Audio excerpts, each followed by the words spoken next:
birala marketing ku mutimbagano n'ebisigadde akayimba lwaki ne Latuwism bonna abayimbi babbitu sawa mikwano gya bayimbi basinga mikwano gyo lwaki Latuwism bayimbi bonna buli omu abeere mu line ate ali mukakka majja funa za buli lunaku nga bakola bo ku radio buli ajja mugamba nkwadde kola bo naye tebazinona oli serious mullo Singa bako nera tuwezi wajja waliwo abayimbi abaana bo nimba wakolabo nekugamba nkwadde n'abalala nemba wa nyabo ochagera so for them they are just not coming but me I'm open to working with talented artists okay babulungi sagango yogere nyimba abaana bogere nyimba tebajja abawomereza babajje so I chose Lati because Lati is my friend like my obasina friend wange omuntu ojagamba mbala byenyo ne Amos Lovin lwaki tebakoze luyimba nga luno lutudde naye namuwa n'otula bulungi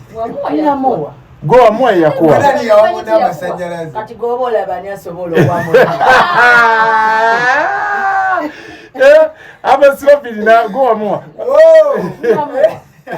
owai ebyokweyagala bya ddala bawa mugoba yakukyawa mukyawa ebintu ebyokwechawa tomanya tebiriko nti gunda chene when I was talking I did say oba twechayo oba nabagambi namolese awo mulemu musical break oba relationship break like I let him go ochitagera I let him go no let him go chitegeza kuumula mu Luganda so he can come back ngayetereza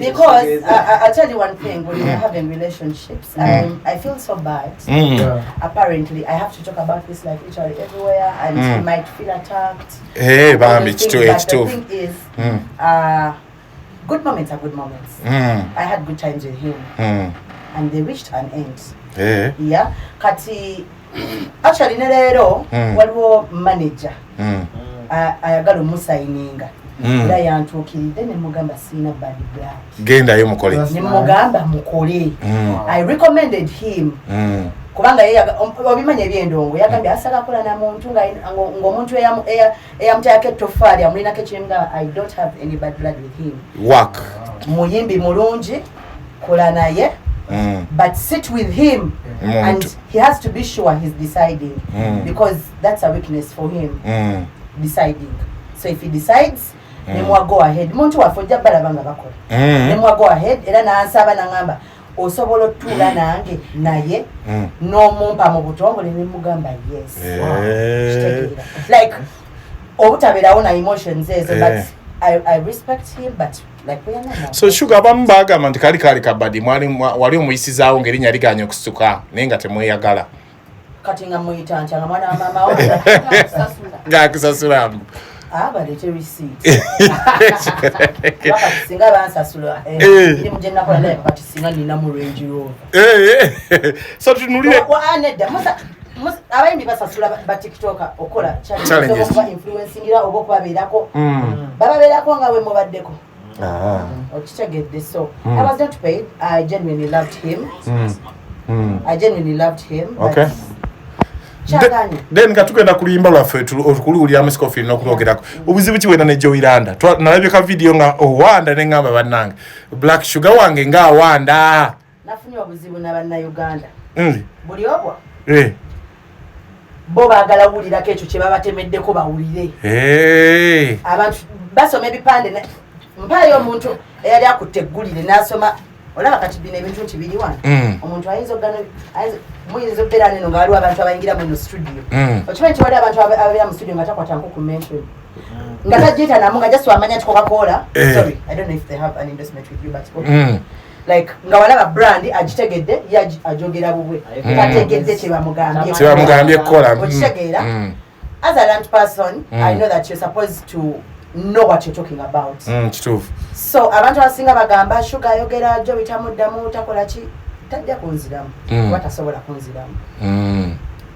okitegeera ate ekirala byenjogera yinza obutabitegeera kuba nange sisamanyi kwogera Lusiru kitegedde because yakola oluyimba nalukolera poster n'ateekako ekifaananyi kyange man guys I'm human lwaki onteeka ku posta y'oluyimba lwo nonsubira nsirike nze nagana statement gye bakola musimanga omusiru takusiriwaza nze ansiriwaza because omusiru aba tansiriwaza simanga respect a fool to avoid noise. That makes me a fool because why am I respecting a fool in the first place? A fool earns no respect because they are bad people. Is a fool musiru chegeza wo musiru respect na oba muchi. So after she did a poster, first yagenda ku a certain radio interview about me. That's one. Two, producer when bamukubira on the same radio station interview about me. In my head I'm like, bro, are you a producer? You want to become a YouTuber? Yagala kwogera tukuteke mu country oba tukuteke ku radio kolo kitegeera. So they've been doing it but I'm like because orenso ngati nonze wenjogera akange bakatema mangu ne katambula nda nikanga yogera nzekka okitegeera naye yanteka ku poster nga ekigendererwa kye nkimanyi we muteka ku poster ajja kuvayo ayogera akayimba kange kakole n'enkimu osose mwita Sidiki Voko esebo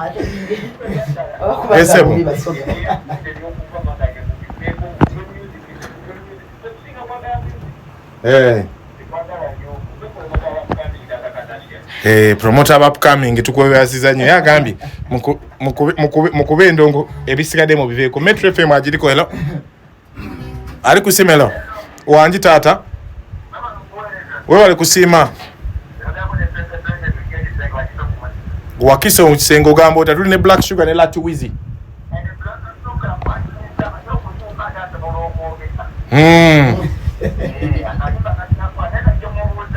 ngesebo wanje mkwano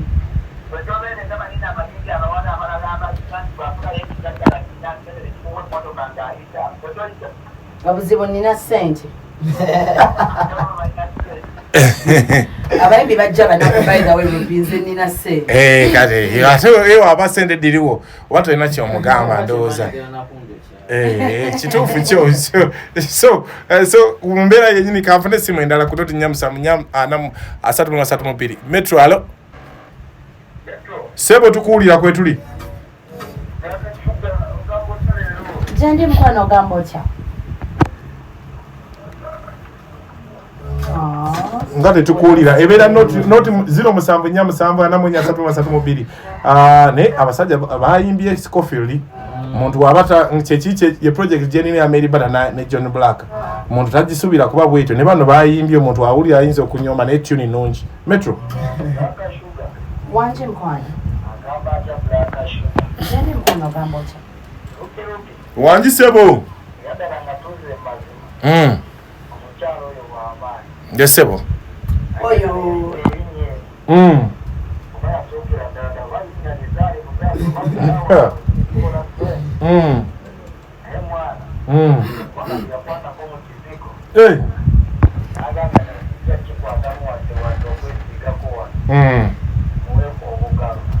Bechiri wanje mkwano omwana ali ku kyalo kyaffe. Thank you darling. Kali yasi uyo alese endongo yeye nyini sebo de sebo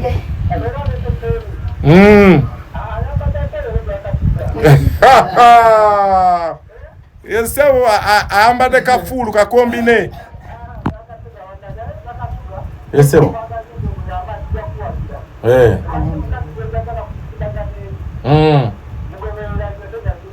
kale webale nnyo nyanze abadde loud and clear webale nnyo so nga tudduka Lati Wizi oluyimba luno luli musaze okolayo kamuwa mugenda kukola album bamufuuse duo kyona bwe nga twagala kuba nkirabyemu awo bazanya ennyimba z'endala nga kijja nyuma nga duo ng'oddamu zonna n'ozisulamu ekisoko twerinnya obere nga gwagitandise duo etwerinnya katwerowoozeemu ne Scofield ne Sugar naffe tulabe gye tulinnya gye tubawa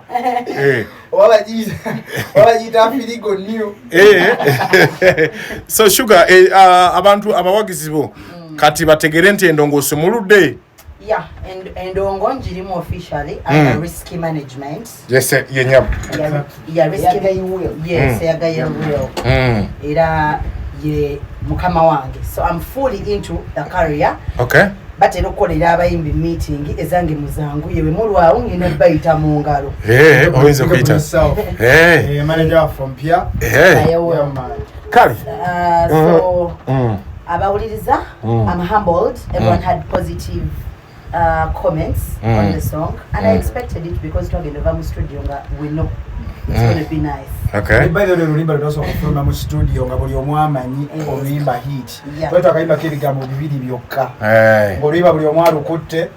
Big up on yourself, producer wa Famani. Akolo buli omwamanyi. A big David. Naze ne unya no kwewunya by the Black Sugar. Ochiba Black Sugar ali andagirira ebyokuyimba. Kale. So I want to thank the team I work with. I want to thank Lativizi for accept Bomla Ghana. Yeah, so Lativizi, big up on yourself, Big Devi, and special thanks to Atin Pro. Natwala project eyo wa Atin Pro for mastering. Nangamba oliba likawo komewe ncholo noni. And indeed, Bwechali. Nangamba lulungi. So look out for the visuals very soon. Zigenda kubanga zifuluma. Awo. Tugende flight to Dubai. Flight to Dubai. Just kasini yako kanga mulumba Dubai. Bili mugulu kokate. Kale. So Muna Uganda kwanjulira Keke Motors abatunda emmotoka ennungi emmotoka ennamu empya n'ezo ezikozeeko oyagala mmotoka ya Japani, German, Bungereza, Amerika oba ewalala yonna emmotoka eyeesigika emmotoka etagenda kusuza ku kkubo emmotoka eri ku mulembe ogisanga mu Keke Motors emakindi ekuliraana wali Moland Po ku Kiddamunda bakuguza emmotoka ng'osasudde mu cash mu kibanja mpola ate nga bakola bata ne swap era ng'osobola okusevinga naffe bw'oweza ssente n'otwala emmotoka yo bakukyusiza ne kadi nedda mu manyago okumanya ebisingawo ku Keke Motors kuba ku 0701-730-265 kale gwe wenna ayagala okugula emmotoka eyesigika kolagana ne Keke Motors emakindi ekuliraana wali Moland Po ku Kiddamunda. Mbajulira kisoboka Furniture Center ku Ntebe Road abakutusako furniture ow'omutindo ddala anti bakuleetedde sofa sets ebitanda ebiriko cheese downers center tables dining tables wardrobes modern kitchens dressing mirrors office furniture school furniture ate nga balina ne training school ensomesa emirimu gino awamu n'okufunira emirimu kisoboka Furniture Center balina offers era nga basobola okutuusaako byoguze wonna okwetooloola Kampala. Kisoboka Furniture Center basangibwa Zaana ku Ntebe Road nga wakayita ku roundabout mu Kikko. Okumanya ebisingawo bakubire ku 0782-88-49 oba 0704-370779. Kale nnogoye neetaaga furniture ow'omulembe aliko tuukirira Kisoboka Furniture Center e Zaana.